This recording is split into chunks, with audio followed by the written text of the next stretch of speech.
Shalom, shalom, Israel. We are the Battle Axes of the Most High, coming at you with another Wednesday night class. We'd like to thank all y'all subscribers that have subscribed to our page that's tuning in and trying to get the edification and understanding of the Most High's word. And for those who haven't, if you are tuning in, click that like, subscription button and try to subscribe to us so that you can get the Wednesday and the Sabbath classes already on your phone and come to you. Tonight's class will be a time and season for everything. We're going to Ecclesiastes chapter 3. We're going to the first 4 verses. Then we'll do a part 2 on the 5 through 8. So tonight we'll go through Ecclesiastes chapter 3, verse 1 through 4, and then we'll come back to it 5 through 8. The first precept we'll pull today is Isaiah 55 and 8. Because we have to, this is a well-known scripture, but I don't think our brothers and sisters really understand what the scripture is saying, because we love to give our own opinion and our own thoughts. But we're trying to speak straight out the Bible. We're trying to get the oracles of the Most High God. And when you're giving the oracles of the Most High God, well, then it's not what you feel, it's what he said do. It's how he did it, how he made it, and how he put time and effort into what he did to make it a time and season for everything. Isaiah 55 and 8.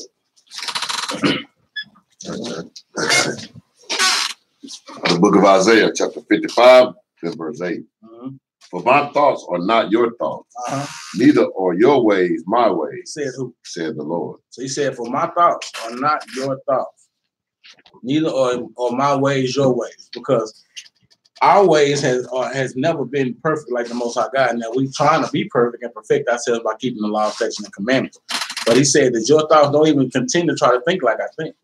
I made what I made. I made it how I made it. I made it for what I made it for. I did this for that. I told you to keep this. And that's what we ought to do. Shouldn't be no questions asked about it. No, well, I'm going to do it like this because that just don't. Well, then you're going against the scriptures of the Most High God. Now, the thing is, I'm just reading out of Isaiah. But read that over again, though. The book of Isaiah, chapter 55, and verse 8. For my thoughts are not your thoughts, neither are your ways my ways. Said who? Said the Lord. No, said Isaiah. Said the Lord. That is the Lord saying it. That ain't Isaiah. The Lord said the Lord. That's right. So the Lord is one that's saying it. That's right. So a lot of time when people read scripture, they don't understand that when you see here it said the Lord, who that's coming from. It might be written in Isaiah or Jeremiah or Zephaniah or Luke or Mark, but when it says said the Lord, that means the Lord's talking. It's not the prophet talking. That's right. And that's another thing. Instead of worrying about people try to worry about how did he split the sea, because his thoughts, his ways ain't our ways. And well, how did he turn water into wine? Because his ways ain't our ways. That's right. You know what I'm saying? That's why he can do it. He the Most High. He created you.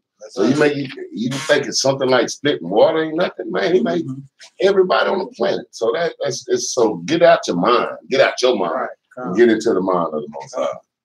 And that's good. That's a very great point that I hit on that. It said the Lord. When we out there teaching that word and we're trying to give our brothers and sisters that edification, that milk, or really that milk, because strong meat coming in class, we always say, thus said the Lord. Not thus said the prophet. Not thus said me. Not thus said any one of my brothers.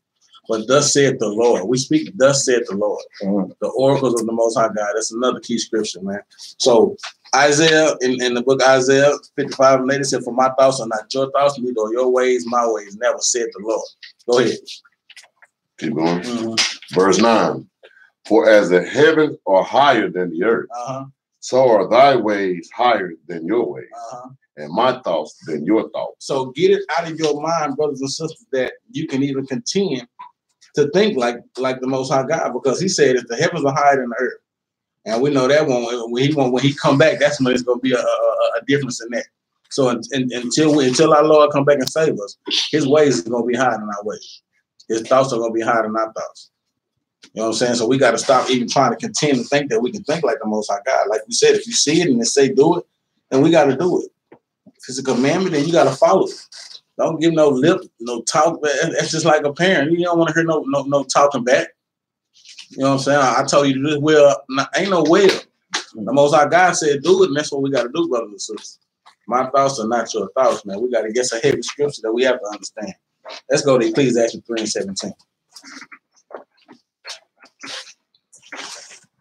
That's what a lot of people do. They want to put God in their feelings and how they feel about it. Well, I don't think he should punish them. Right. Well, he know what they are. I made them. So, I mean, he can do what he want to do. I ain't questioning nothing. Right. Well, how do you feel? Nah, it doesn't matter.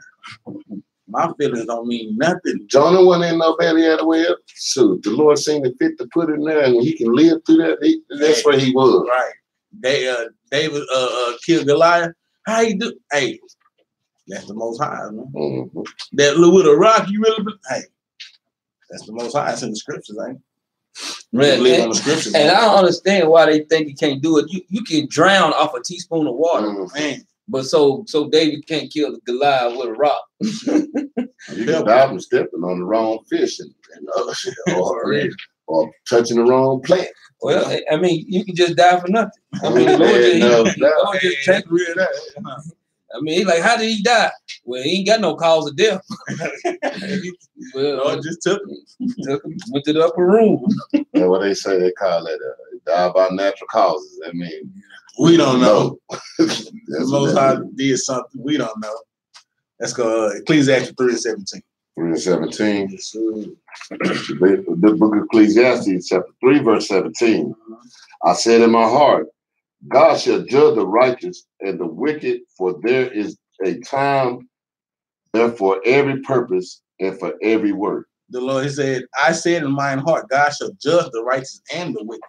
So it's going to be a time of judgment that comes where the righteous will be judged according to their works, and the wicked also will be judged according to their works. That's what we tell brothers and sisters out there. Hey, y'all keep on walking past the prophets. Y'all just don't know that that's going to be on judgment day.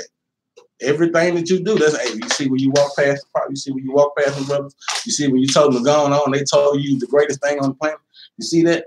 The Most High say he gonna judge the righteous and the wicked. That means grace has ran out for the righteous completely. And wicked. That's no more grace. This is judgment now. So when that judgment comes, guess what? It's no more measuring. So because when the thing is, it's like scripture say, the grace is measured. So that means it has a beginning and it has an ending. Right. So that grace period has went away. So now it's time it's for action time now. That's right. And that's what they say all the time when they out there. They say, well, y'all gonna be judged too. The righteous know it's gonna be a judgment. That's why the righteous trying to do what the Most High say, because they know he gonna judge according to this word. That's right.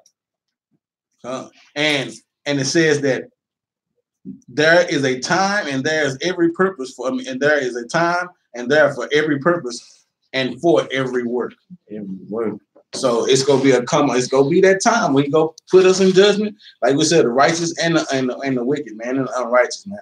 And it's gonna be a time and a purpose when he do that, and it's gonna be his great timing. It's gonna be right on time. You know, they say it might not come when you want it, but it'll be there right on time. That's gonna be right on his time. It's gonna be according to the clock of the Most High God. And like I said, that measure is tick tick. That grace gonna be tick tick. Oh, it's out of there. And the time to do his work is right now. It's now. That's right. And see, the thing is, people kind of, I guess, a lot of times they really don't think about what the Lord kind of what he brings forth to the table when you put your works into the truth, or put your works in at your job, right? Or you put your works into the truth. Which one do you need to balance the most? God's work or my job? A lot of people can't balance those two different things out. Right. And they look at work like work don't mean anything, but you can go to a 9 to 5 and do the work there, but you don't do the work for the Lord. It don't work out that way. No, it don't. It's like a measuring thing. Whatever that thing is called, man, it is not stable. Balance beam, man. It's not stable at all, man. Brothers and sisters, we have to put the work in like we do on that 9 to 5, or like we do on that Facebook. Like and put that same effort, not that same, but even more. That's right. Effort into our Most High God and the commandments of the Most High God. Because it's two different kinds of work. There's two works in this Bible. The work when he tell us, hey, man don't work, man can't eat. Right.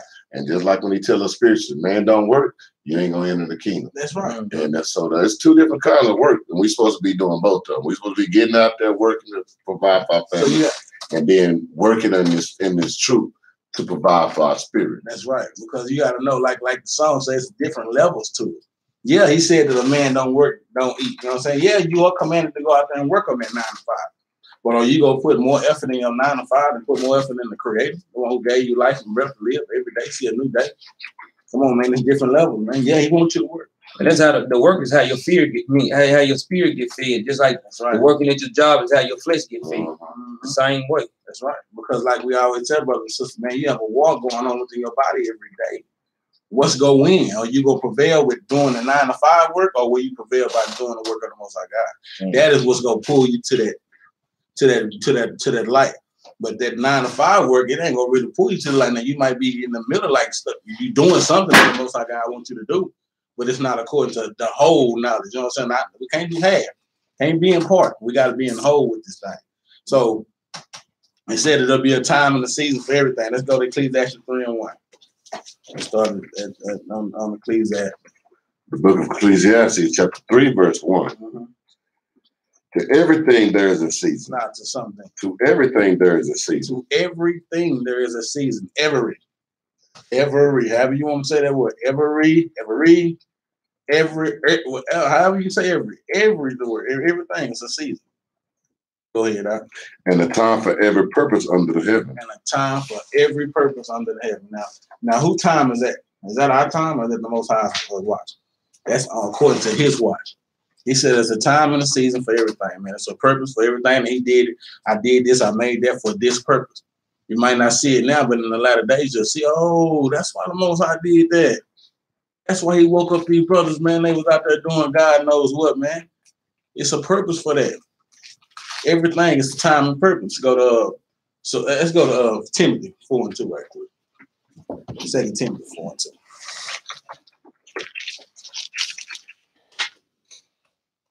You gotta understand, man. It's timing, man. It's timing, because like I always say, that timing, that one word that you say could keep somebody from wandering off, or have somebody going deep into their sin. It'll get somebody in the truth or get somebody out of the truth. You got to know what time and what season we in. And like I said, you know what season it is now? To do the commandments, to keep the law, statutes, and commandments. That's the season we in, man, from right now until, man, for real. Because we have not been trying to do this. We done did some, let's go look up some Egyptology. Let's go look up some Illuminati knowledge. It's the season of doing the Most High God's will, man, keeping His law, statutes, and commandments right now. The book of 2 Timothy, chapter 4, verse 2. Mm-hmm. Preach the word. Be instant in season, out of season. Reprove, rebuke, exhort with all long suffering and doctrine. It said, preach the word, be instant, in season, out of season. That means for us being teachers of this word, we got to know when and when not to put some of these words out of our mouth. When and when not to rebuke a brother strong, or give him that tender loving. Or then when it's time to give a brother that tough love. Because like we always say, your parents, sooner or later, they might be the nicest parents, but when you get on their bad side, they're going to give you that tough love, and it might not be what you ever want to see again. And that's the tough love of the Most High God, and the tough love of us being teachers, that we have to rebuke our brothers sometimes, man. Oh, y'all out there teaching. Hey, y'all out there hollering at people. Hey, man, you need to get hollered at sometime. Let me get a precept, man. Proverbs 15:23. This right here goes in and ties into when you preaching the word in season and out of season. This right here lets you know how, what season you teaching in. Read that out. The book of Proverbs, chapter 15, verse 23. A man had joy by the answer of his mouth. The man has joy by the answer of his mouth. Read on. And the words spoken in due season, how good is it? So, okay, guess what? This season might be the season of rebuke. Guess what? And that it might hurt his feelings or hurt everybody's feelings around him, but at this particular time, it might have been enough for that brother to, guess what, to get his life right and to get himself together. Or it might be enough, or it might be the time that, guess what, you humble down and you give the brother or sister some milk and teach them thus said the Lord, maybe in a softer tone, maybe giving it in a better way. But when the season is right, because it said how good is that. So when you teaching it in the right way, guess what? That's gonna line up with that season. Yeah, because we're dealing with a hard, stiff-necked, rebellious people. So you try to come at them in the right way, but then after a while you realize I got to go at them hard. This ain't working. Once you get them to the point where, now they listening to what you're saying, now you can go and settle down. I mean, the season changes in the conversation. Come on. That's right. And like you said, you being a teacher of the word, like I said, you'll get that ding in your head that, hey, man, you know what? This ain't working. Me trying to be humble and nice and this ain't working. Let me give this brother a strong, sharp rebuking right quick. That this I can see this is what he need. As for me, I know I didn't have a father that was growing up. So brothers talking to me with that old tough, I'm like, hold on, bro. I don't know how to react to that. I ain't never had it. Some of my brothers and a lot of our brothers, man, have not grew up with fathers, man, and they tender, man. And we call it how we see it, man. You know what I'm saying? Because we had to get up out of that, man. We can't be tender brothers, man. Oh, you can't say nothing to me like that. Well, who can? Because the Most High God made us watchmen, man. We got to give you this rebuking, man, no matter if it's going to hurt your feelings or not. Isaiah 50:58 say, cry loud, spare not. We can't spare your feelings no more, brother. Ain't no yes men over here. Well, you know what? You still might make it, brother, even though you out here smoking and drinking and not working. You still know. It's not the Christian church anymore. Teach the word in season, out of season. Go to verse 3. Well, 2 Timothy 4:3. 2 Timothy chapter 4, verse 3. For the time will come when they will not endure sound doctrine. Because it's going to be a time where brothers and sisters will not endure this doctrine. They will not want to hear these words, man, of the Most High God. Thus said the Lord. It's going to be a time where they won't listen to sound doctrine, meaning that we give them straight out the Bible. How clearer can you get? Deuteronomy 7:6 say you are holy unto the Lord thy God separate. How can you not want to accept that and take it for joy? But except say, oh, man, you wrong, man. You ain't talk to us like that. How can you do that? It said for us a time. It's going to be a time. It's a time of season for everything. It's going to be a time where they won't endure and they won't hear it. Go ahead. But after their own lusts shall they heap to themselves teachers having itching ears. Yeah, man, look.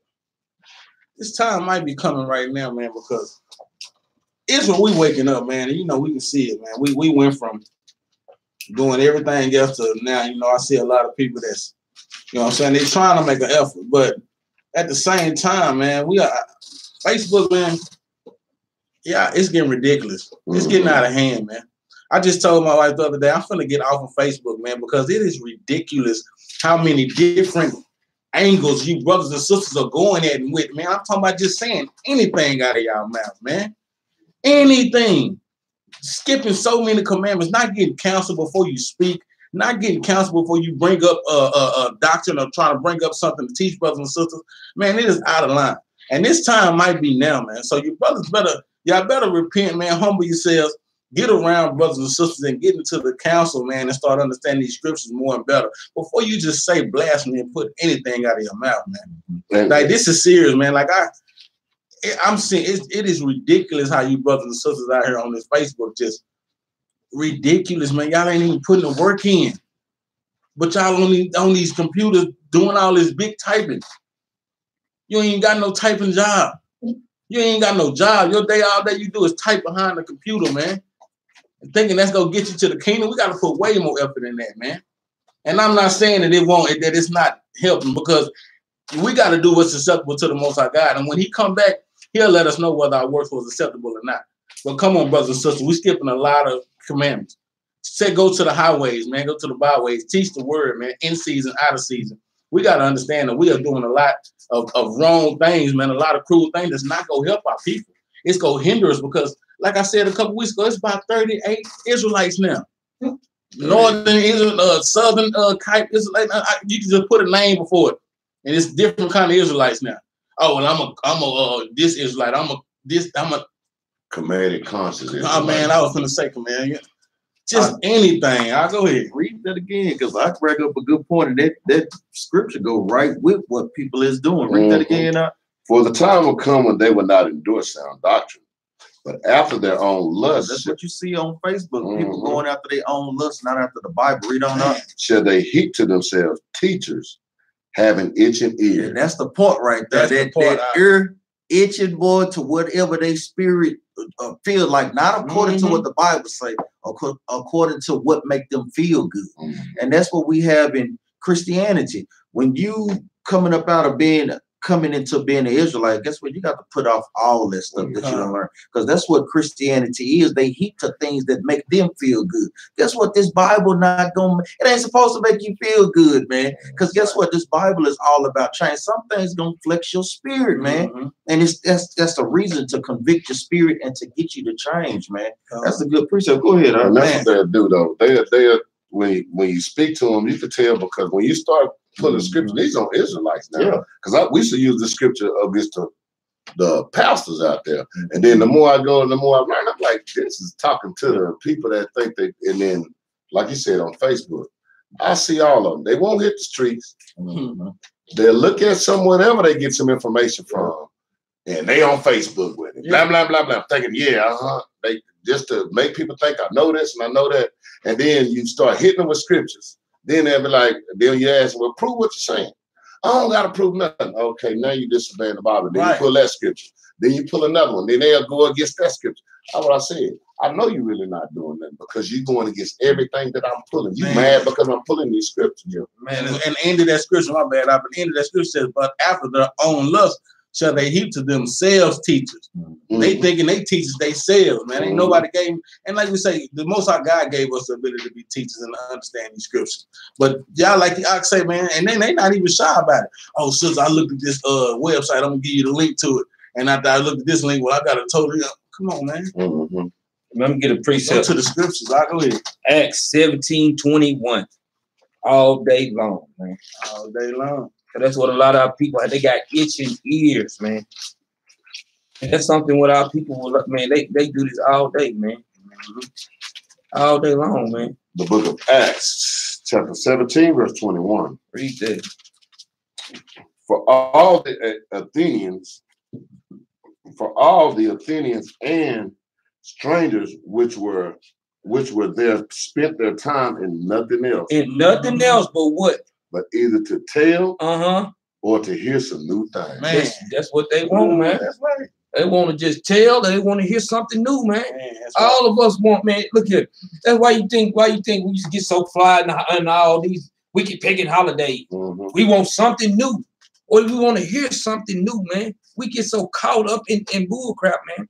That's the reason why I don't even be partaker in a lot of the Facebook. I don't partake in none of that, because guess what? It's fixation of spirit, man. They do. And a lot of times, you know what? I look at things, but you know what? I mean, I used to watch a whole lot of camps when I first got into the truth. I couldn't do that. I can't do that no more. It's not set up, because guess what? You look at this brother, then you look at the next brother. Now you flex. You look at this brother teach again, and you look at this next brother teach. Now you flex.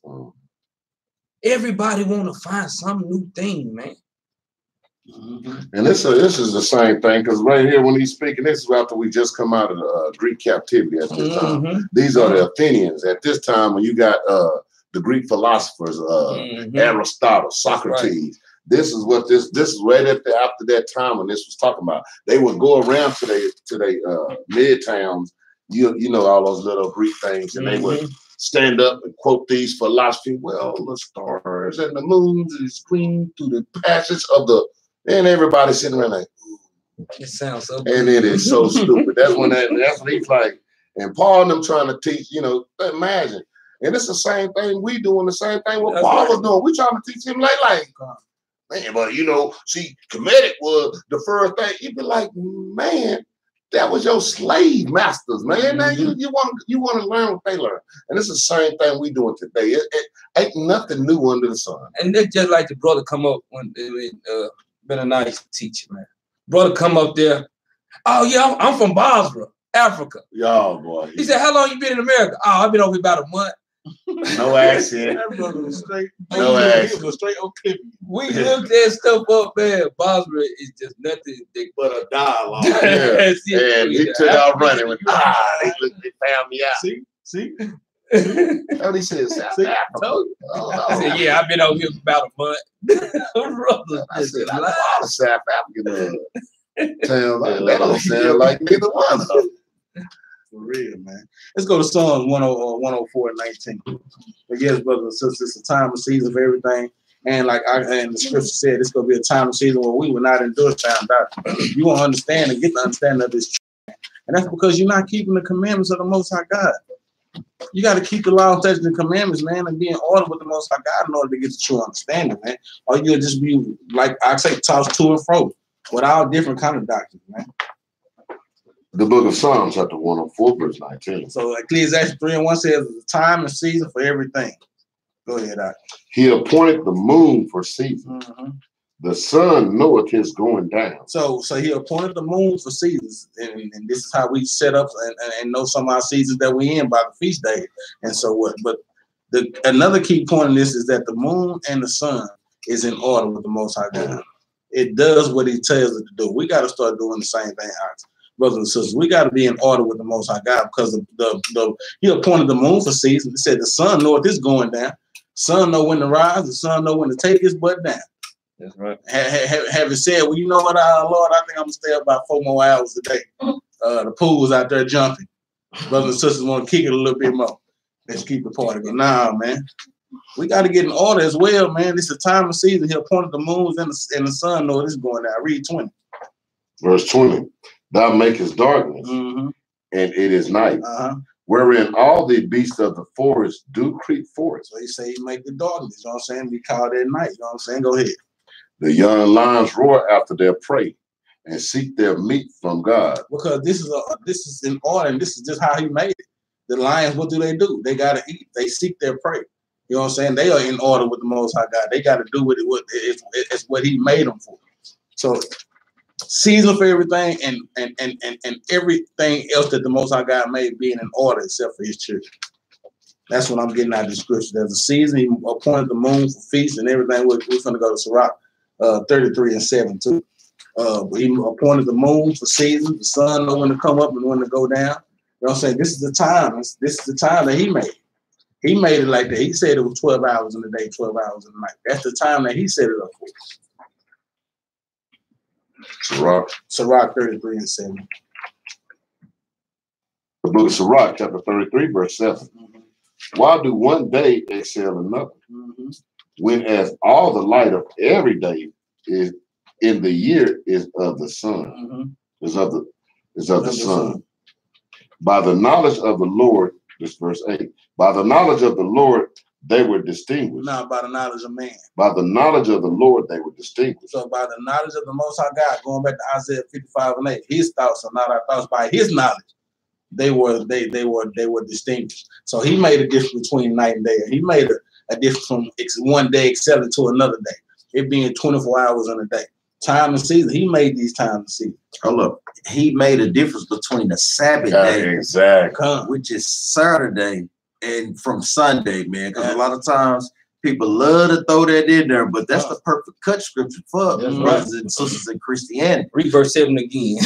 Because look, it's good to worship the Most High every day, but guess what? He ordained a specific day for us to worship Him in, man. Go ahead, Go ahead. Read verse 7. Why do one day excel another? He said, why do one day excel another? Because the Sabbath day excels all other days of the week, man. That's right. You know, when as all the light of every day in the year is of the sun. Because guess what? The sun come up every single day. Bring it out. But one day it excels another. Well, you'd be surprised if you wake up in the morning, you're in the sun, and like, man, I ain't not today, man. I ain't for that today. And then you wake up, you like, hey, you waiting around, sunset, you done drunk about 30 cups of coffee looking at the outside for the sun. Hey, wait a minute. Something ain't right, man. Yeah, you finna have a spoiled day. Yeah. All night. Yeah. Yeah. Go ahead, verse 8. By the knowledge of the Lord, they were distinguished. By the knowledge of the Most High God, it was distinguished that way. And whose knowledge? By the knowledge of the Most High, not our knowledge. Exactly. We always trying to figure out. That's our problem. Well, we be trying to figure out. We don't even want to go to the Word to figure out the Most High. Most High said, if you look in His Word, you find everything about it. When David was, when he was after the face of the Most High, after the heart of the Most High because he was in the Word all the time. Not by, let me just get this good deep thought. Or the other ones, let me just smoke this blunt and I can find out what's going on, you know. And that's what they do. And our people do that. We be trying to deep thought. And I thank God, you know, because I'm a God. So I should be able to know what God talking about or what God want to do. Won't pick up the Bible. Just go in their own thought. You know what I'm saying? That's right. Go ahead to verse 9. Verse 9. Verse 9, some of them had he made high days and hollow them. And some of them had he made ordinary days. So going back to how he may have appointed the moon for feast days, and he's saying some of these days had he made high days, like the Sabbath.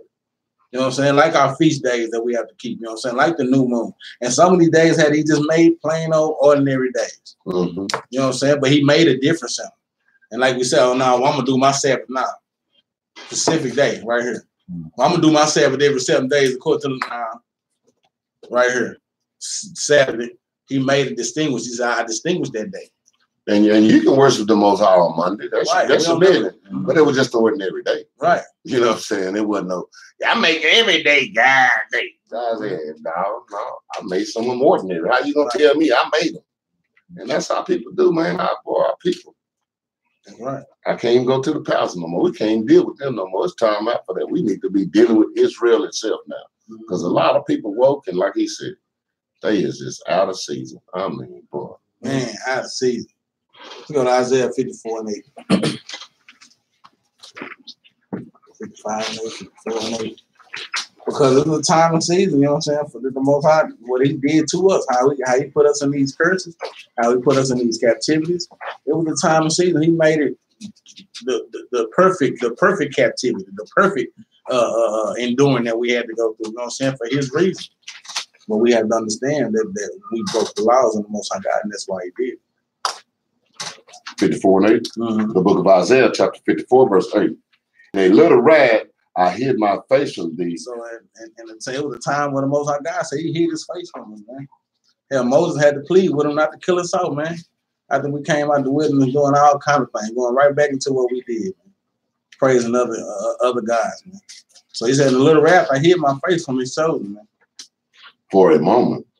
But for a while, though, not forever, though. But with everlasting kindness will I have mercy on thee, said the Lord thy Redeemer. Said the Lord. So he and like I always bring out the scripture, man. The Most High say he always stretches his hand out, man, to a gainsaying people, man. He have his hand stretched out for us, man, all the time. But he said in a little wrath, he hid his face from him. That was the time that he did that, the season that he did that. But he said, I always had you, and I always chose you. And he hid his face from us in 1492 and 1619. Bring it out. Is what he did. When he put us in slavery, he hid his face from us. Right. But just for a little while, for a moment. Because right now, that's why you came into the truth now. Because like he said, my kindness. Now, hey, I'm gonna redeem you. So he waking you up and he's getting prepared. He wants you to get prepared for his coming. That's what he wants us to do. But see, a lot of us, we get woke up and we thinking that the Lord's season, this ain't the best season to be in. Because some people getting woke up and get put back to sleep. Because they don't trust in the Lord and what the Lord woke you up to do. Everybody has a job, man. No matter what you do, everybody has a job. Everybody has a season, what job you're supposed to be in. And some of them just keep pushing the snooze button. That's it. I ain't ready to wake up today. You don't know that grace is measured. Like I say, man, you don't know. It might be that last snooze that you get to hit. I'm Israelite. It might be your last snooze, man. You don't know. Let's go to Ecclesiastes 3 and 2. So a time and season for every purpose under the heaven. It's like, hey, there's a season and a time for every purpose under the heaven. That was verse 3 and 1. I'm going to start at 1. I can read those. Go ahead. The book of Ecclesiastes, chapter 3, verse 1. To everything there is a season, and a time to every purpose under the sun, under the heaven. A time to be born, and a time to die. A time to plant, and a time to pluck up that which is planted. They said a time to be born. He had a time where he made it. Let's go to Genesis, man. 2 and 7. And you notice it didn't say no time for abortions neither. No, it didn't. Never said that, man. So you sisters, man, that's doing that, man, you gotta repent. Stop taking lives, man, that you didn't create, man. And you brothers just trying to encourage those sisters to do those things too, right. man. Because a lot of times brothers have a big influence on some things too. Yeah. You know, just call it a spade a spade. That's right. There'll be a lot of them the ones that's talking them into it. Oh man. I mean, I gotta go get a job. No, not yet. I'm still out here in these streets. You're going to get rid of that. Where we at? I'm Genesis 2 and 7. I'm still out here getting out the mud. Ain't time for me to get no job yet. Yeah, they don't want to stop put the video game down. I gotta finish this last level. The book of Genesis, chapter 2, verse 7. It says it's time to be born. And the Lord God formed the man of the dust of the ground and breathed into his nostrils the breath of life. And man became a living soul. So the time to be born, well, after the Most High did and made his creations, that he said, you know what, I'm gonna born some people. I'm gonna make some people on this earth, man. And he formed Adam, man. He breathed the breath of life into him, man. Let's go to 2 Ezra 6:54.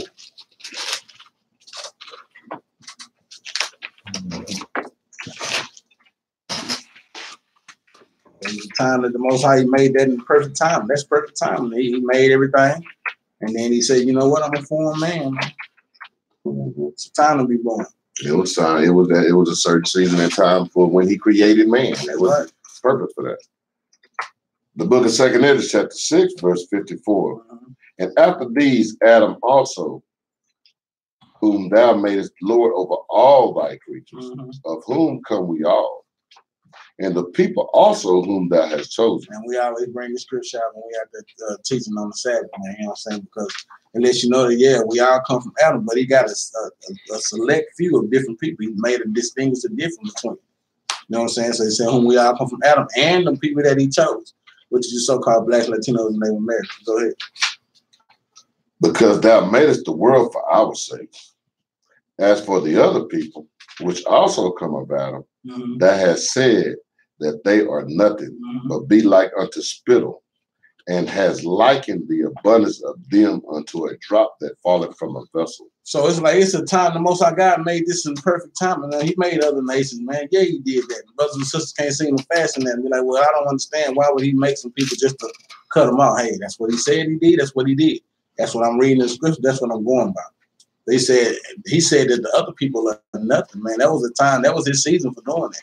He made them. Of course he made them. You know what I'm saying? He made every nation, but for a certain purpose. A time and season for everything. Keep reading now. And like you said, if abundance and then from a drop falling from a vessel. Like you said, you're not worried about that one little drop coming out that bucket, man. That's Mother Nation, man. We are out here for our people. That's why we are on the Sabbath. That's why we are on Wednesday class, trying to wake up our people. This nation, man, has been lost, man. Like we say, bamboozled and hoodwinked. Go ahead, 57 now. 57. And now, Lord, behold, these heathen which have ever been reputed as nothing, called the Mother Nations nothing, have begun to be lords over us and to devour us. Because guess what? It was a time and season for them to have their reign. Shoot, Esau and the other nations, they reigning right now. But it still said that they are nothing. It's like it's no contradiction to that. Yeah, they got their time. Ezra said, well, man, they lords over us, man. What's going on? Most High God, you saying that we are chosen, but man, it's a time. Because the Most High God made a time and season for everything, for every nation. You know what I'm saying? Go ahead, and let me begin to be lords over us and to devour us. But we only thy people, whom thou hast called thy firstborn, thy only begotten, and thy fervent lover. Come on, man. Those are strong words, adjectives that he gave us. The only begotten, fervent lover, man. That's what we are to him. That's what we are, Israel. Are given into their hands. But see, we in the hands of the Edomites, of the heathens right now.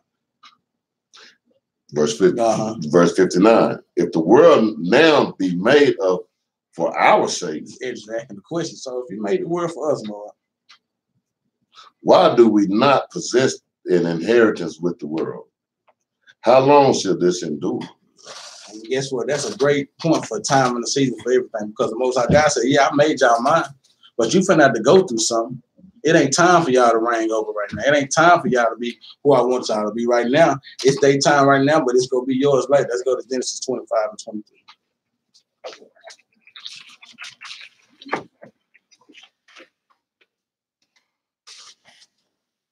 It just asked the question, how long shall this endure? If the world was made for our sakes, you so-called Black, Latinos, and Native Americans, why do we not possess an inheritance with it? How long shall this endure? Sure, the Most High God got that time, man. He made that happen, man. There's a time that he wanted to make this happen. The book of Genesis, chapter 25, verse 23. And the Lord said unto her, Talking to Rebecca. 2 nations are in thy womb. Mm-hmm. And I want to make stress that it's saying 2 nations. So you Israelites, that be, man, Esau, the white man, can't be our brother. Man, the Most High say it's 2 nations in the room. How come y'all can't believe that part? I understand. And I mean, it just tears me up when I be seeing that. It's just a sad thing when it's something so simple. How can that be a twin? And we've seen it happen. Yeah. I remember Jet Magazine, when I was 8 years old, a black woman had twins. One was a black baby, and the other was a pale-skinned, red-haired white boy. Mm. And this came out of a black woman's stomach. So you can't tell me this can't happen. And it's telling you, it ain't just telling you about the 2 people, 2 races. It's telling you it's 2 whole nations, man. 2 different nations. We'll get that while y'all all on Facebook running your mouth. There can't be. Yeah, it is. They say it. How come it can't? Because like we always tell brothers and sisters, it's not just identical twins, it's also fraternal twins. Right. That's all that they were. They were just fraternal twins. Go ahead, bring it out. Go ahead. 2 nations are in thy womb, and 2 manner of people. That's total different people. Shall be separated from thy bowels, and the one people shall be stronger than the other people. And the elder shall serve the younger. So one people, like we always tell brothers and sisters, man, I know that y'all can see that we are physically and mentally stronger and faster than these other nations, man. The white boy, so-called white boy, lose his money, can't get no more inheritance money from his father. What he gonna do? Go and kill 100 people. We lose our job, guess what we do? Get right back out there on the slab, walking, getting on the bus, whatever we got to do to go try to find us another job. Temp service after temp service. I'm speaking from myself right now. We go get out there and get it. He said, one people shall be stronger. But like we always say, who can beat Michael Jordan one-on-one, man? So-called other nations, man. And like I always say, these so-called these Africans, man, be 7 feet, 8 feet tall. Still can't outdo us. You know what I'm saying? The Most High made said one stronger than the other. We are the strongest nation on the planet, man. And you got to also understand this. It said, and the one shall be stronger than the other people. See, the thing is, when they talking about these 2 nations that's in her womb at this time, you got to understand what 2 races clash more than the so-called white man and the black man.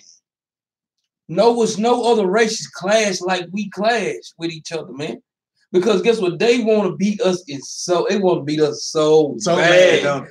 Guess what? And we want to beat them too. That's right. We do. That's right. and they growing weaker, like he said, one should be strong, because they growing weaker. Because I remember back when they had the first Wall Street crash, they were jumping off the building and hanging themselves. Now they done got so weak now, they got to go out and kill a whole bunch of kids, then shoot themselves. Yeah. So you can see it, they getting weaker and we getting stronger and stronger. We learning who we are. The more our heads are up now. We can go through slavery, come out. We can go through a hard job, come out. We can go with somebody cussing us out. We can go with somebody shooting a gun at us and be right back at the same corner the next day. Yeah, I mean, I wouldn't want to do it, but we got people that do that because that's how we are. So you shoot at a white man, that man ain't coming back to that state. He gone. Unless he coming back at you. But go ahead. Go finish that out. We go to 24. And the elder should serve the younger, man. That's different because normally the younger serve the older, but it said the elder should serve the younger. So this is like an answer to Edge's question when he said, "How long will this be that this other nation, man, is reigning over us?" And when her days to be delivered were fulfilled, behold, there were twins in her womb, and the first came out red, all over like a hairy garment. And they called his name Esau. That's why we tell them that they so-called white men because they're red. Yeah, because what other race? You can grab our air right now. That son gonna look as dark as we are when he come out. Here's them just black. I mean, just got the dark all on them. These other ones, you got the Arabs over there. Those are Edomites. That's what they are. They the same people I'm talking about now with the fake Arabs, but they ain't number Edomites, just like the same British people. That's all they are, same old people. Huh. But this is specifically talking about they red, and you can't tell me nobody on the planet is red but them. That's it. That's it, man. There ain't no quick. I don't know what game they be playing, man. Okay, and 25. I got you. And the first came out red all over like a Harry Gorman, and they called his name Esau. And after that came his brother out, and his hand took hold on Esau's heel. And that's crucial right there. That's the point I wanted to get to, because it didn't describe Jacob first of all. So that means that we was already the characters. We were already these same players. We didn't have to describe Jacob because everybody looked like Jacob already, which is our forefather, you so-called blacks. You got to understand it. Then it said that his hand took the heel of Esau. So Esdras asked the question, well, how long shall this endure? Until Esau rings up, because we always tell him who got next. We got next, man. That's what that is insinuating right there. And the Most High God said it's his perfect timing for that. And we see Esau, like I said, we see their time trickling down right now. And they can't regenerate. We out here having babies galore. The boom, baby booming. We out here baby booming on it. You know what I'm saying? They can't even do it. They can't have kids like we're having right now. It's coming to an end. And that's why Esau put that when you go in and read those Jewish fables, Book of Enoch, when he's talking about Noah is supposed to be an albino. Yeah. That's where they want to throw that in there. So that throws everything off because they know this is in here. But when it's looked up, we got something to throw them off. We'll come up and they wrote all those books. Believe me, we didn't write those books. They wrote those books when they came out. The Book of Enoch, the Bible don't talk about the Book of Enoch. It's tell you Enoch said some stuff and quoted some stuff, but he ain't got no books. And like I said, that's what they do to throw you off. So be careful on that, man. Our people fall victim to anything. And that's what I wanted, because like we into Ecclesiastes, time and season for everything. Yeah, it's gonna be a time where we get our reign back. We waking up right now. If the Most High God gave us the world right now, y'all think we as unstable as we are? 38 different Israelites, as unstable as we are, you think we would have this world going the way you wanted to accord? Nah, but we waking up right now. We got to get on one accord, man. We brought that class out already. So in his perfect time in the season, he said that Jacob took on the heel of Esau's heel when he came out, letting him know that we got next, brothers and sisters. But we have to be according to these scriptures, and it's the Most High's perfect time for when we have next. And there's no space in between, because he took hail of his heel. So when they pull one out, they pull both of them out. That's right. Where you going? Where you going? And that's what we tell brothers and sisters. Well, if Esau not the white man, what y'all always say, we going into another captivity. Because that no space, meaning that right after their reign end, man, we coming up, we right, boom. I mean, ain't no, you right. No space. You said it, ain't no space. Ain't no time. Hey, that one was born right after. Yeah, that one was born first. His head came out first. But we was holding on to his head. Imagine that birth. Man. Second Ezra 69 right there. Like this is, I mean, we right behind them. When the nuclear bombs hit, we get called up Lord's will into the chariots. Right. Guess what? Bring us right back down. Boom, right here. Perfect time. That ain't gonna be perfect time. Because after all those bombs and the city get bombed, when all the smoke clears, the one of them gonna be either the same people gonna be in power, or the people who did the bombing on them gonna be in power. This is what's gonna happen. The next morning, it's a change. Y'all no longer lead. We there now. We on top of the mountain, looking down. Yeah, they out of there. Okay, right here. The book of 2 Ezra, chapter 6, verse 9. For Esau is the end of the world, and Jacob is the beginning of it that followeth. Jump up to verse 7. Verse 7. Then answered and I said, what shall be parting asunder of the time? So second Ezra, I mean, Ezra was asking Gabriel, I mean, the one of the archangels, when is going to be the parting of the times? Read on up. Or when shall be the end of the first? Because that's how in regard he had for his people. He wanted to know, guess what, when we're going to come back into rulership, man, because we being oppressed, we're on the bottom, man. I can't take this. Read on up. Right. And you have, remember that's the same thing disciples was asking Yahweh. Yeah, exactly. When is kingdom going to be restored back to us? Exactly. In Acts chapter 1, verse 6. Read on up. Or when shall be the end of the first and the beginning of it that follow? So now the archangel Uriel is going to break it down to him. Read on up. And he said unto me, from Abraham unto Isaac, when Jacob and Esau were born. Were what? Were born. Because that in Genesis chapter 25, verse 25, that meant something, man. That was symbolism. Read on out. That was a season for something like I just bringing out. Read on out. Of him, Jacob's hand held the first the heel of Esau. So that symbolized something. Like you said, that symbolized us coming in rulership right behind them. No separation, no parting of the times. Read on up. For Esau is the end of the world. So that lets us know whatever kingdom is ruling, we can tell that the earth is coming to an end, man. So like Akhdam said, if they not the so-called white man, then guess what? We got another captivity to go into. Read on up. And Jacob is the beginning of it that follows. Coming up right after next. And that's great because Ecclesiastes the end of 2 says a time to plant and a time to pluck up that which is planted. Because even though he made Esau and made these nations, he still gonna do away with them. It's gonna be a time that he planted that seed, but he still gonna let it go. He gonna get it right back out of here. You know what I'm saying? He did all that. Like we say, y'all gotta understand that, man. And that scripture right there goes along right with it. He said Esau gonna be the end of it. And then get how he go plug them up. Isaiah 14:1. Yeah, if you pluck up all of one vegetable out of a garden and you don't plant that seed no more, you're not gonna get that. You're not gonna reap that vegetable next year. What's planted that next year is what's gonna come up. So he's saying that forever Israelites gonna be planted from here on out. So the garden is gonna be planted with Israelites. No more Esau, like he was talking about during that season, the harvest time, reaping the sowing. But where we at? Isaiah 14:1. Yeah, man, because that's the time that he did it. He said the time to pluck up which that he planted. He planted that. But he still gonna get them out of here, man. And that's because he showed favor and chose us. So his time in the season for letting these other nations reign and rule over us, it's coming to an end, but it's in perfect timing that he's doing this, man. And we gotta understand what season we in, what's next, what's coming up, and teach the word, be in season, how we gotta carry ourselves, man, and get back to the laws, basically, man. Laws, statutes, and commandments, brother. The book of Isaiah, chapter 14, verse 1. For the Lord will have mercy on Jacob, and will yet choose Israel, and set them in their own land. And the strangers shall be joined with them, and they shall cleave to the house of Jacob. And the people shall take them and bring them to their place. And the house of Israel shall possess them in the land of the Lord. For what? For servants and handmaids. So, man, it's going to be a time, like you say, it's going to be a great time for when this season is going to be. When we go and take these other nations, man, and get back at them from what they did to us, man.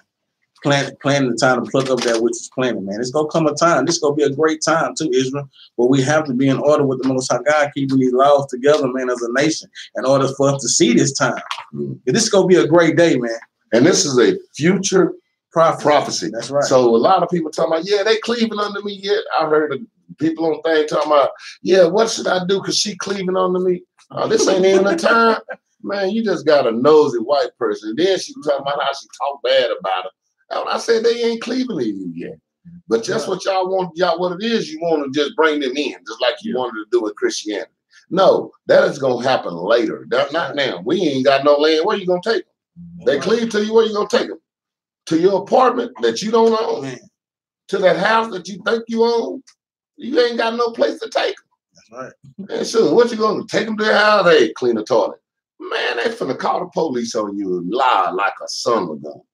Did you know what this woman just told me? They gonna lie. You'll be in jail. Trying to make them a slave right now. So it's gonna be a time, man, in the season. That's gonna be a great time in the season, brothers, that we go take them, man, to other nations and heathens and possess them, man. They gonna be our possession, man, for servants and handmaids, man. That's a great season and time that we looking forward to this future prophecy. Like I said, they have not been fulfilled yet, but it's coming, man. If we keep these laws, statutes, and commandments, Israel. Let's go to 3. Ecclesiastes 3:3. Because it's gonna be a time for when it get gangster. Brothers always want to talk about, and when I say gangster, I don't mean actual gangster, but brothers always saying, well, you know what, man, y'all out there doing all that. I'm tired of that. I'm tired of marching. I'm tired of y'all out there talking with a microphone. Let's go out here and start doing this. Let's kill them. Let's go get them. It's not that season. It's not that time. How can we contend with the Esau right now and the other nations when this is their word? This is what they do. This is how they got these nations. This is how they got these worlds, man. By having all the guns and all the military might. We can't contend with them right now. Man. Like Ben Lanai always say, he'll tell you in a minute, they don't take no, you ain't gotta go at you with no gun. They just turn your water off. Yeah. Then you be sitting out there, what you gonna do? Go drink out the creek? Half of them don't know how to boil water anyway and get that shoot. Man, they be on the toilet 24/7. Man, for real. Where you wanna go? Ecclesiastes 3:3.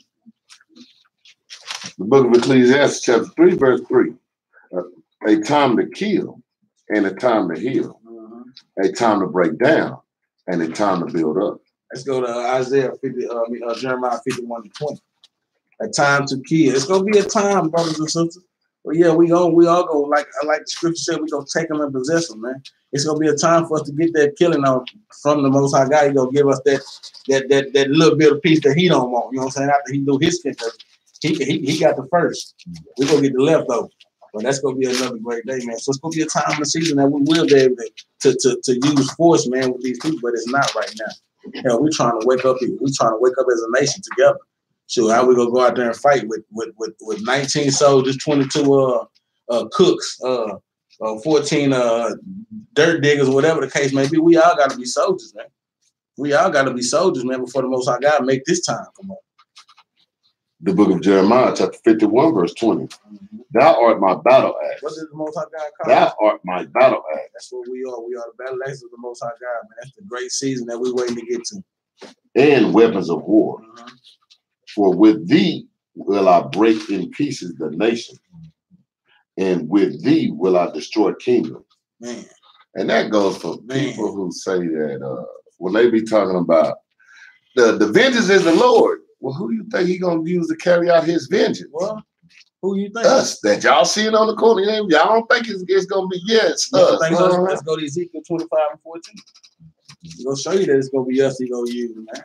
That's great. I like when they ask questions like that. Ezekiel what? 25:14.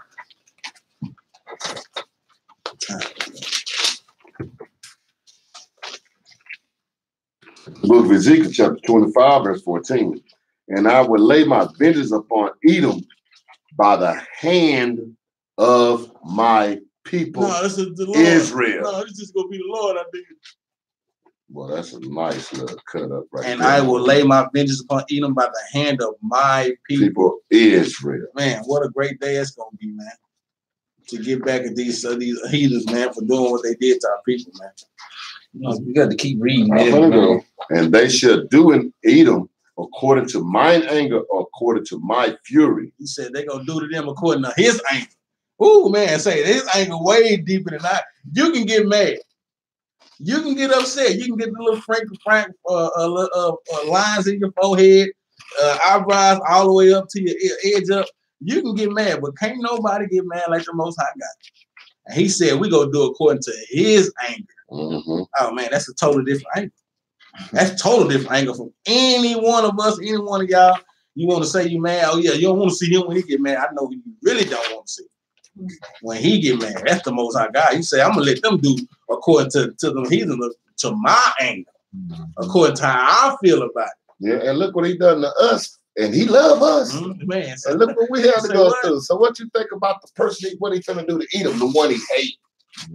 He's finna do something horrible, man. And then he said, what he tell him? I'm gonna let y'all sin build up to the fullest. You know, we've been getting punished every time we get, you know, our daddy always looking out the window. Yeah, get your butt in this house. We always get caught. You know, every time we do something, we get caught. Get a whooping every time. But Esau, he out in the field, he away from, he just doing what he want to do. Yeah, I'm getting away with it. And guess what? Well, whenever the Most High finally ready to punish you, man. Let's get another little slippy real quick. I'm gonna get right back to it. Give me Joel chapter 2, verse 5, verse 7, right quick, real quick, man. Like I said, that day, man, like I said, man, God has an armory. In the armory, you have many types of weapons. Guess what? Israel is one type of his weapons. He have fire, hail, weather, animals. He have all these different type of weapons that he have in his armory. Read this out. The book of Joel, chapter 2, verse 5. But in this day, read that out. Like the noise of chariots. Joel 2 and 7. Yeah, Joel 2 and 7. Go ahead. No, I'm sorry. Salaki, I'm on 5. The book of Joel, chapter 2, verse 7. They should run like mighty men. In that day, man, we're going to be running like mighty men. Read on up. They should climb the wall like men of war. This is just Spider-Man right here. That's what he get these characters run. Read on up. And they shall march everyone on his way. And they shall not break their ranks. Like what we see in those movies, 300, they ain't going to have nothing on our ranks in this day. Read on up. Neither shall one thrust another. So we're not going to be killing one another when we in ranks like how you get done in the military, friendly fire. No, ain't none of this going down. Read on up. They shall walk everyone in his own path. Read on up. And when they fall upon the sword, read on up. They should not be. This is your Wolverine right here, man. Right. When the nation's gonna be shooting at us, guess what? That stuff is not gonna hurt us in that day. Read on up. They shall run up on the wall. They shall climb up on the houses. They shall enter in at the windows like a thief. Guess what? Breaking down those bunkers that Esau got, man. We looking all in there trying to get there. Read on up. The earth shall quake before them. Read on. The heavens shall tremble. The sun and the moon shall be dark. Read on. And the stars shall withdraw their shine. Because it's going to be a lot of death and destruction in that day. Read on up. And the Lord shall utter his voice before his army. For his camp is very great. For his camp is what? For his camp is very great. Be not deceived. We are God's weapon on this planet Earth. We are God's army. Read on up. For he is strong that executed his word. For the day of the Lord is great and very terrible. And who can abide? Who gonna be able to survive this day, man? Great and terrible day, man. That's what we always say. That great and terrible day. Every time I hear that, man. That's why they want to deceive us all the time. That's why they want you to deceive. They want to deceive and take all the Israelites out. They want you to believe in Christianity. They want you to believe in anything, but they don't want you going back to these law, statutes, and commandments because they done read this. They have experts that done went through this Bible over and over, and they know these Israelites gonna do it. So the more I can get to fall, right? They have a small army. That's what they think. And they think they can be. They are planning. They are at war now. We the only one that don't realize they at war. They war is out. Been started. They getting us, knocking us down every day, just so they can. They trying to get our army as tiny as possible when that power comes apart. Right. But they don't understand. That ain't gonna matter soon. We're going to have THM on our chest. We don't need the S. That's right. And guess what? We ain't going to have to reload either. We locked and loaded. It's always going to be loaded, man. That's going to be a great day, man. A great day. That's why they building them old robots now. That's what they got this stuff. This stuff is not for to go after men. Right. They know. Man, they looking at this, man. They going to be doing all that. Yeah, we got to find something. We got to make something. When them chariots come, we're gonna build this spacecraft up here, man. We're gonna shoot them down. We're gonna try to shoot these chariots down before they even make it to That's why they sit and got a whole UN military base on the top of Mount Hermon. Mount Hermon is where if you're looking at when Gabriel was coming down, he was coming down at Mount Hermon. And so they feel like, okay, he's gonna have to come through. They thinking it's a portal right there. So they don't put a station up there. That takes every little detail that's coming out the skies over there. I tripped out. Y'all got to study that. Look at that. So going back to Ecclesiastes 3:3, it says a time to kill. It's going to be a time for us to kill and a time to heal. It's going to be a time for us to heal up, man. Let's go to Isaiah 14:3. Because we're going to get healing, man, in the Most High God, man. It's coming, brothers and sisters, man. All the wounds, like we always say out there, these scriptures, they cut you up, man. But as soon as they cut you up, what your cuts do? They heal. The scriptures go cut you up, then they go bring you, they go build you up even tougher, man.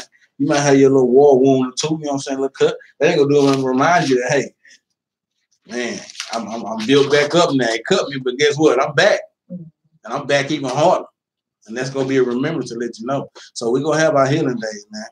Don't keep getting cut though, man. Nah, don't get infection. Yeah, don't keep getting cut. You don't want to walk around here with 35 cuts on your left. Or get cut by the same thing. Yeah, the same. Then come back next week and reopen the scale. Same one. Yeah, don't develop infection next time. Verse 3. Isaiah chapter 14, verse 3. And it shall come to pass in the day that the Lord shall give thee rest from thy sorrow and from thy fear and from thy hard bondage wherein thou hast made to serve. So it's gonna be a time for when we get healed, man. He's gonna give us sorrow, man. From all the abundance, like I say, that we went through these captivities when he hid his face, man.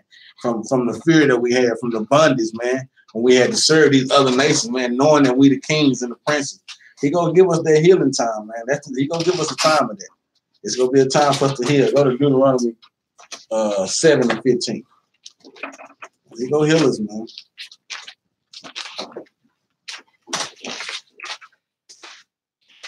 It'll be a time when we get that rest, man. A great day when we get that rest. I know my brothers and sisters out there hard, man, working hard, man. Out there tired, keep pushing. Like we said, we stronger, man. We strong. Keep putting that forth effort and try to get into these laws, statutes, and commandments, brothers and sisters, so that we can get that day of rest, man. The book of Deuteronomy, chapter 7, verse 15.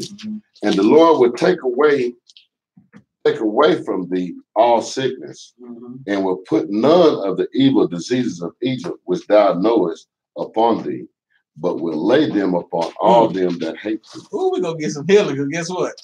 All these so-called afflictions that we have, guess what they're gonna do? Like he did Pharaoh and them. We go jump right over us, and then it's gonna go to the other nations and the heathens, man. All these different diseases that they bringing up, that they putting out here, man. Black people diseases, man. Black people diseases, heart disease, and all this other thing that we be getting. They sickle cell that they've been sitting in labs trying to come up with something to take out black people. They're gonna be on them and their families. Man, for real, they say, and the crucial part of that is this go, well, we'll lay them upon all them that hate thee. They gonna get off of us, man. Sooner or later, we're gonna get a healing from all these diseases and sicknesses, man, that plague our community, man. And you know it, like we got brothers and sisters, like I lost my mother with this congestive heart failure mess, man. My grandfather with the same thing. You know, these AIDS and this heart and this what Big Mama and them always had, the sugars and the diabetes and all these things, man. Ebolas, man. It's gonna be a time we get healed from that, brothers and sisters, man. Keeping these laws, statutes, and commandments. We always gotta reiterate that. Don't think you're gonna get in the line of the healing and you ain't doing what the Most High God wants you to do. So you might as well get out of line. We ain't gonna let you in line. Yeah, we can look at you and tell you you ain't keeping up. Man, get out. Get up out of the line, man. It's the healing line over here. Nah, you ain't in this line. You get on out of there, man. That's what we the watchmen for. Better yet, while I get healed, you can have this disease up and get rid of it. For real, man. Go to 1 Corinthians 10 and 13. Because it's going to be a time to build them up, man. Time to build up.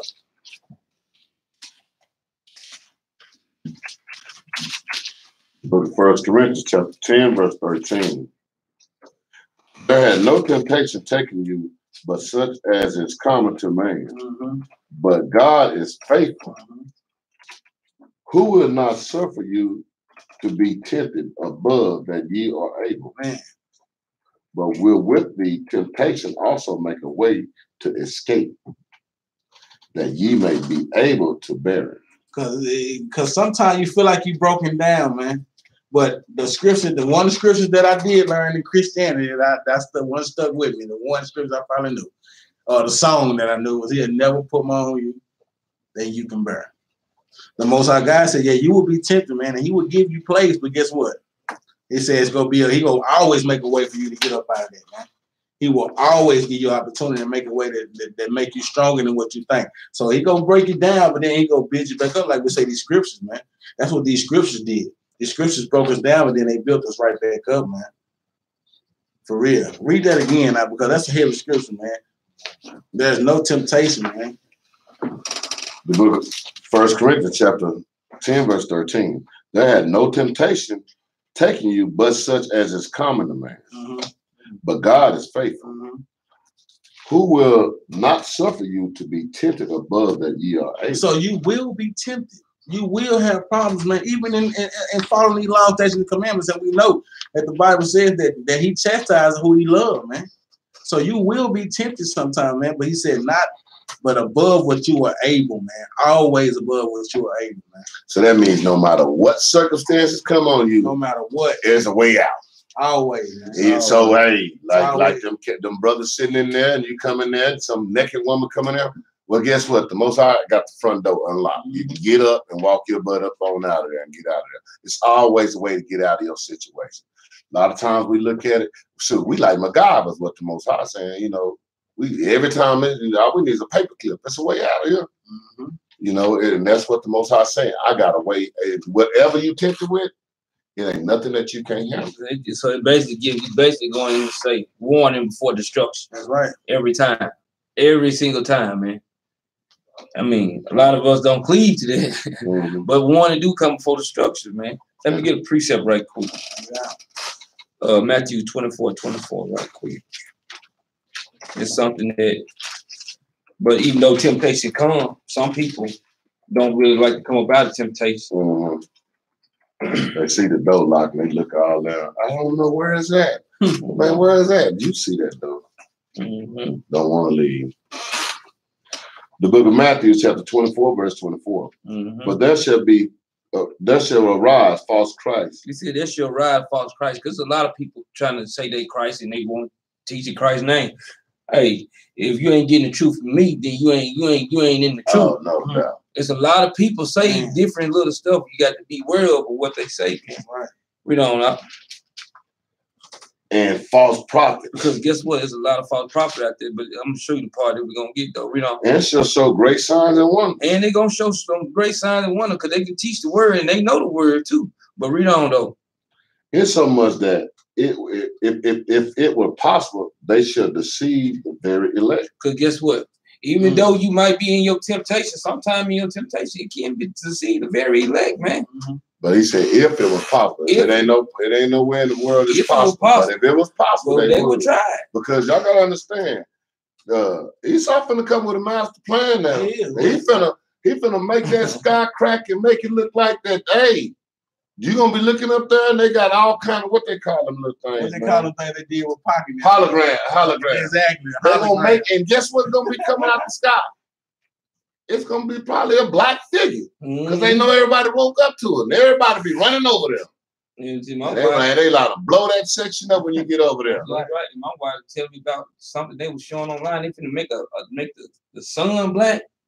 They're gonna cover the sun up. Man, I just watching the news today. Man, I'm trying to cover the sun up. I'm looking on the bottom down there.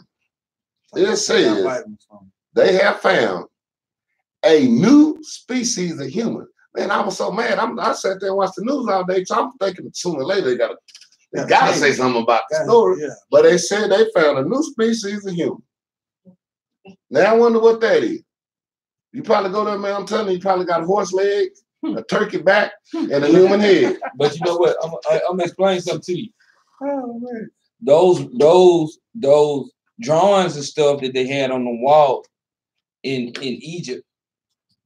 Beware of some of that stuff, man. Yeah. Because it's a lot of stuff that people, guess what? Like the both sides say, you put it in your face, you don't see it, man. Mm-hmm. You have to beware. But we ain't saying there's some people that you can look at lizard. You got the lizard eyes. I don't know. But you got to beware, man.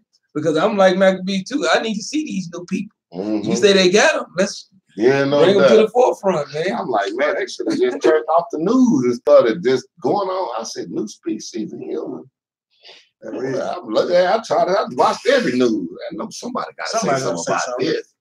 But show some pictures. They ain't got no pictures of nothing. But you got to understand, this Antichrist, he's trying to be God. That's right. He's going to show his. Y'all got to understand. That's why they let Harp get out. When they let Harp get out, they trying to say, see, we control the weather. So when you see these disasters going on, everybody saying, see, that was see, they got that heart machine. No. Nothing they can do. They can't control the weather. But they want you to believe they can. So they allow that to get out.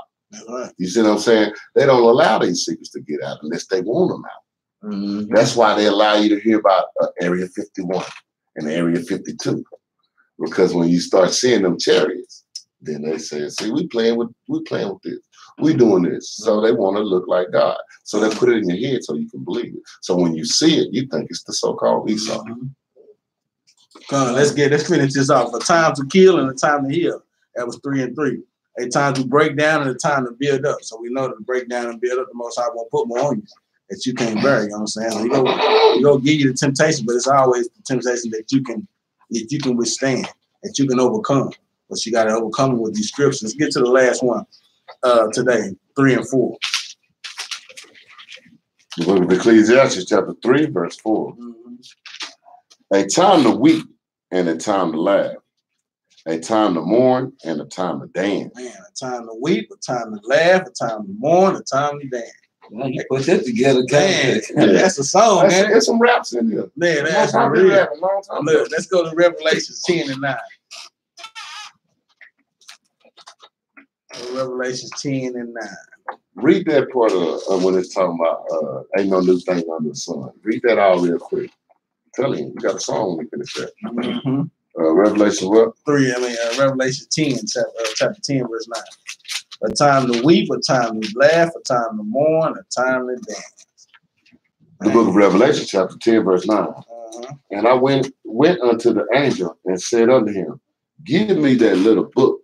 And he said unto me, take it and eat it up. And it shall make thy belly bitter, but it shall be in thy mouth sweet as honey. And see, it said it's gonna be eat up this book, man. Get all the knowledge you can get up out this book, man. It's the Bible. And it said it's gonna be bitter, but then it's gonna be sweet like honey. So it's gonna have a double fold to it, because like I always bring out, it's gonna be bitter, man, when you first take it to know that, hey man, it's cutting you up yourself sometime, man. You know what I'm saying? But then it's gonna be sweet as honey to understand and know that guess what? We got the kingdom. We got next. We are God's chosen. All we have to do is keep these laws, statutes, and commandments. It's a time to weep and a time to laugh, a time to mourn and a time to dance. Hey, this is a great time right here that we can be in it, because right now we're in this time sometime because these scriptures are bitter and they're sweet to us, man. It's double fold of them, man. They bitter and they sweet. You know what I'm saying? And that's what he's saying. And it's also vice versa. So when it starts out good, I'm an Israelite. Oh yeah, I want to do this. I want to do that. Then when you start getting deep and deep in here, you like, I don't even know if I want to keep on doing. I heard a dude giving up the other day. Right, man, I'm just ready to give up on this. I'm like, wow, what else you gonna go back to? You have nothing else. You're just gonna go back to a word. Now you're gonna go, boy, that's scary. To me, to get out this truth, knowing that what I know, I can get a reprobated mind. I can be, man, locked up. They have me strapped up, taking me down a trail.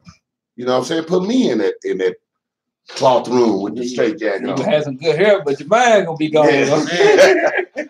Nice beard, but your mind. They don't want to go. Yeah. But that's what it's saying. You get that, it's sweet. When you first tasting it, oh yeah. Then when you started seeing the sorrows of people, then you start seeing how dumb your mama was. How dumb your grandmama was, bring it out. How dumb your daddy is. You like, dang, I thought they knew some stuff. Right. They don't know nothing. And you start going, man. Then you realize that they might not make it to the king. Yeah. Then you trying to tell them, they don't want to hear it. Man. So that's the bitter. That's bitter. Right. And you see the destruction. Look, man, America's gonna blow up. Man, right. Shut up. I'm trying to tell you. And it's bitter to you because now you start to feel mourn for them. Because and that's that mourn, exactly. Yeah. I'm glad you said it. That's that mourn. Like you said, when you see that your parents, man, stuck in their ways and they might not make it. They not gonna make it, man. Seeing that your closest friends and partners and relatives, man, that won't adhere to this word. And that's the mourn part that you'll have, because you're mourning and hoping that, man, I hope they change their ways and get their stuff together, man. And that's the best reason to keep these law, statutes, and commandments, especially if you love your family. Because if you love your family, your mother and father, he said, I've never seen the righteous forsaken, nor seed begging bread. So if therefore that's the only hope they might have, is you keeping these law, statutes, and commandments to that point where the Most High wake them up at the right time. Might not be at this time, but it is going to be for his season. He called out these seasons. That's that mourn time, but it's also going to be bitter in the time to laugh and a time to mourn and a time to dance too. Because like you said, bitter and sweet is gonna be twofold. So let's go to Proverbs 1:20. It's just gonna be a time to laugh, but let's see who's gonna get the last laugh. The other last scripture. Proverbs 1:20. The book of Proverbs, chapter 1, verse 24. Because I have called and ye refused. I have stretched out my hand and no man regarded. But ye have set at naught all my counsel, and with none of my reproof. I also will laugh at your calamity. Who gonna get the last laugh? I also will laugh at your calamity. Because it's gonna be a time the Most High God gonna laugh at us too. So yeah, that time of laugh, that's we gonna count that for the Most High God. He gonna get that laugh. He said he gonna laugh at your calamity, man. When you man, like I say, man, you're an atheist, but then all of a sudden you Lord cut your breath off for 20 seconds, you get back to you say, oh God, oh Lord. And he probably doing that. He probably just got there just laughing about it. He calling my name now, huh? Let him breathe for a second, then choke him again. So that's where y'all gonna laugh at it. Yeah. Oh Lord. Yeah, you calling me now, huh? So that the time to laugh, that's gonna be the Most High God's laugh, man. Got two more scriptures. Let's go to Matthew 13. I know. I know. Shoot. 13 and 50.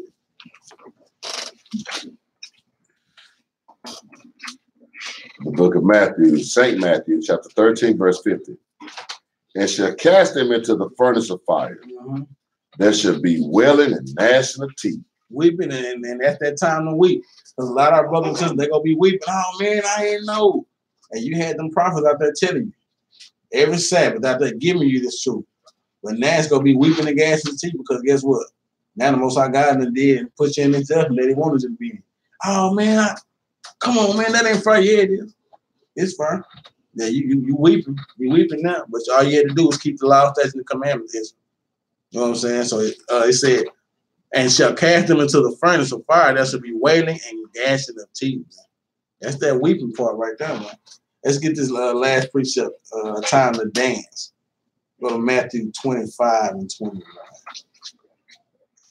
But if I hear this, man, I'm gonna hit the Dougie. I'm gonna hit the what's all them dances called? What's that damn Millie Rock? I'm a Millie Rock to myself all day and night. If I hear this right here, this gonna be that time for me to dance. I don't know about you, Israel. But if I hear these words come from the Most High God, man, it's time to dance. It's a party, man. It's a party. It's a party. It's a party. The book of St. Matthew, chapter 25, verse 21. His Lord said unto him, well done, thy good and faithful servant. What did he say? Well done, thy good and faithful servant. That has been faithful over a few things. I will make thee ruler over many things.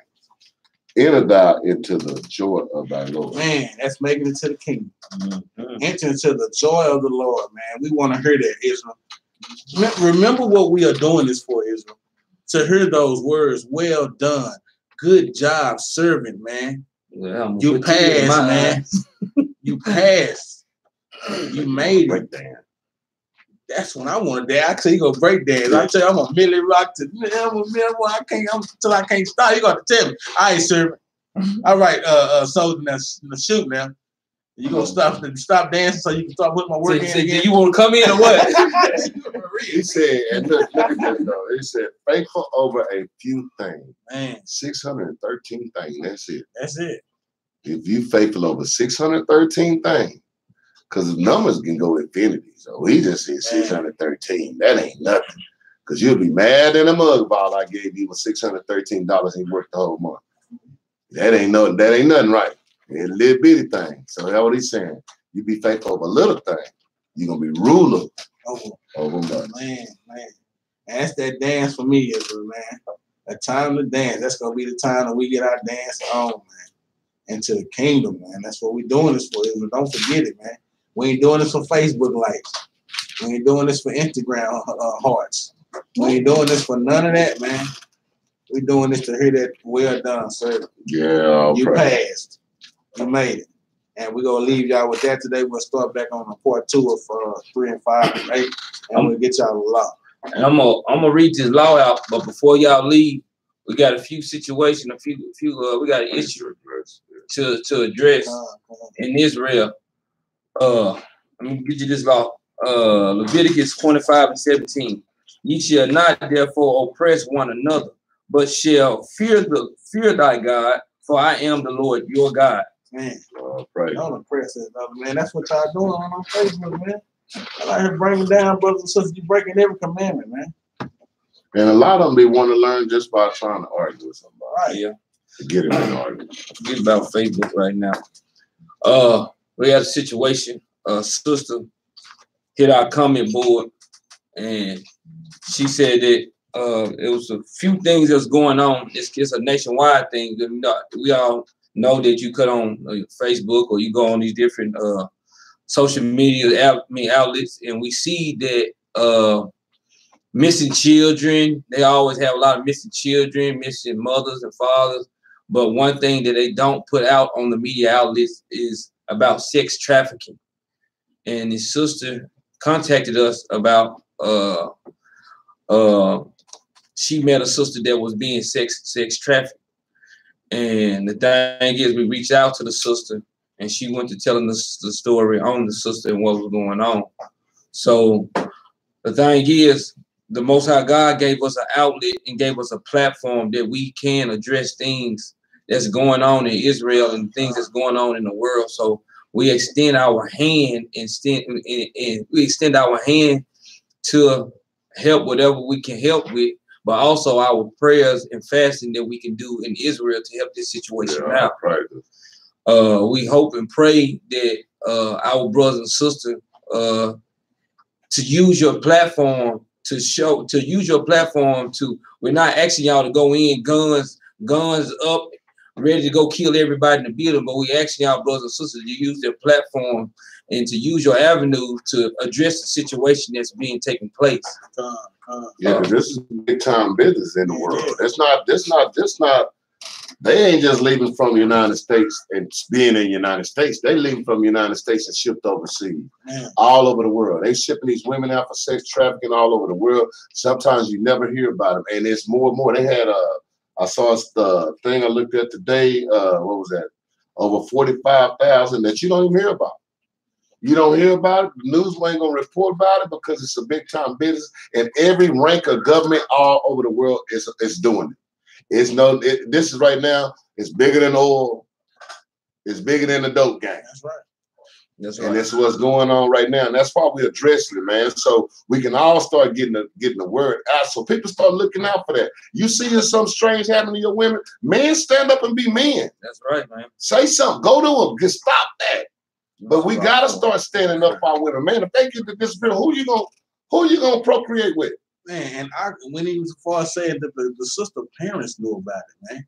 Like, come on, Israel, man. Like that's the Ecclesiastes 7:7. Yeah. 9 times out of 10, they probably got a reward of money. That's right. And I seen it on TV where a sister said her parents knew, and when she contacted her parents, they was mad at her and told her to stay over there. Why? Because they was reaping the benefits of that gift. Because you got wicked people, man, that get out, and that's what they want. They look for a way in life to get ahead of everybody. Mm-hmm. If that means sending their kid through the fire. There you go. Man, if that, then they doing this, man. So we got to be on the lookout. And we ain't, like he said, like I said, we're not out trying to tell you to go get your guns and go to play, but you have your platform, speak out on these things. Right, speak out about these children getting missing, because they stealing your little boys and all them for their body parts and the melanin in their skin. And they not only just doing it for the body parts in the melanin, they also sex trafficking children, boys and girls. See, because when I was talking to the woman, she said that when they got her that she was 11, but when they got her auntie, she was 5.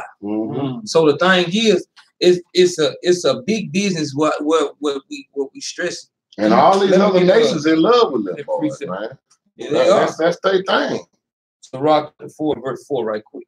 The book of Sirach, chapter 4, verse 4. Mm-hmm. Reject not the supplication of the afflicted. See, because that's what we out here to do. We're not going to reject the supplication of the affliction. When we hear the cry and people crying out for their help, we are supposed to, guess what? to address those things. Use this platform that the Lord gave us to address what's going on. Read on up. Neither turn away thy face from a poor man. Read on. Turn not away thine eye from the needy. Because guess what? Our people are still the needy, man. Right. We get some of us, we got jobs and we might have a place to stay. But guess what? What about that person that like the sister? That sister escaped. She actually escaped the sex traffic ring. She reached out to a sister. So guess what? The sister reached out to us. So guess what? We calling all Israelite camps out, so-called Israelite camps, or so-called Facebook, or whatever you want to call yourself. YouTube Israelites, Facebook Israelites, Instagram Israelites, we calling all y'all out, man. And that's what we're trying to do, man. We up here trying to build a nation, man. How are we gonna build our nation if we don't speak on behalf of our people, man? So like I said, you see something being done wrong, man. Take the courage another time to step up and at least stand up for your own, man. That's what we got to get out of. You're so helpful, so-called white man, ain't everybody but your own people, man, your own kind. You a dog them like dirt, man. Won't even speak on them, man. We are speaking for our people tonight, man. Because we ain't gonna be about our camp.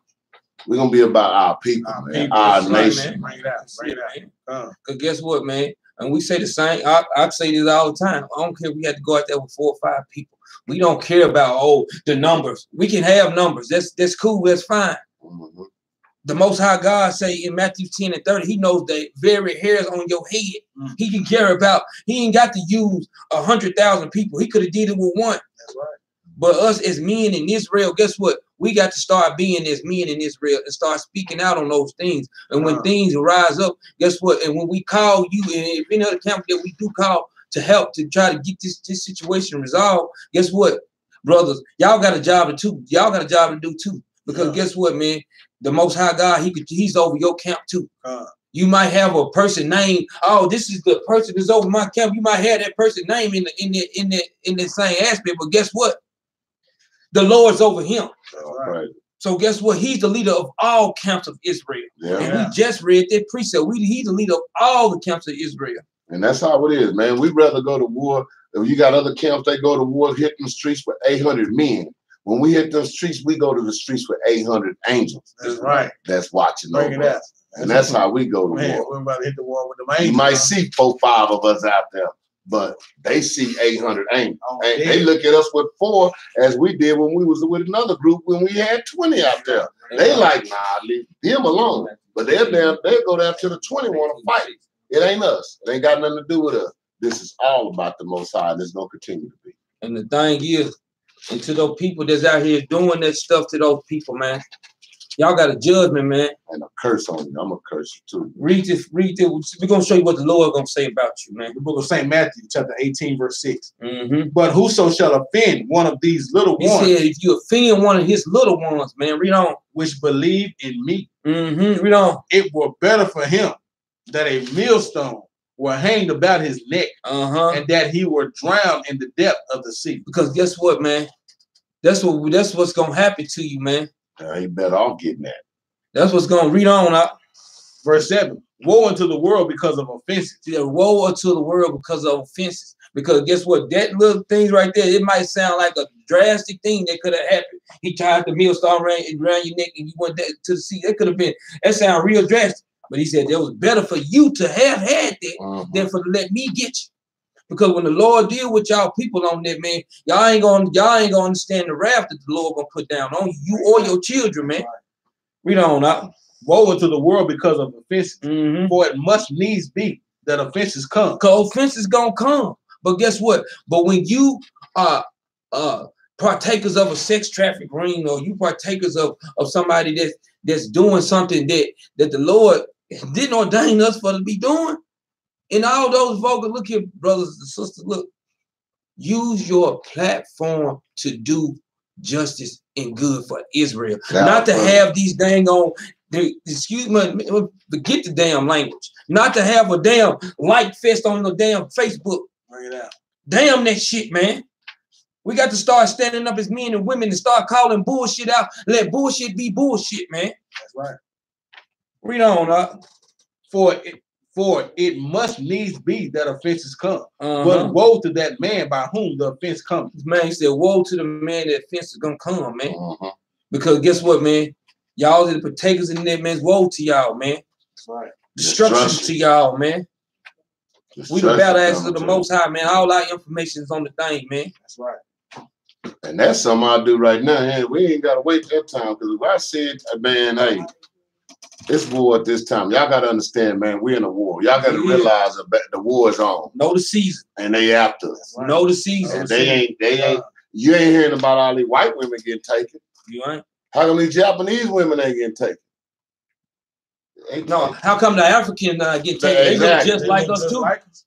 And that's what they doing the ones when you see them on TV over in Libya. Those are the scattered Israelites over there.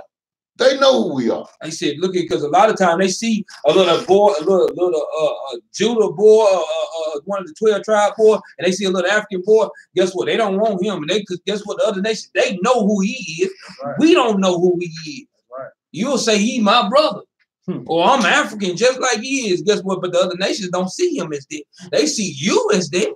Because guess what? We got to protect our children. It takes a whole family. It takes a whole village to raise one child, man. Let's be a village in Israel to raise these children up, to make sure they're gonna grow up to be good men, good mothers and fathers, and good productive people in Israel, man. For the Most High God, man. They see us, they see that gold, they know who that gold is, man.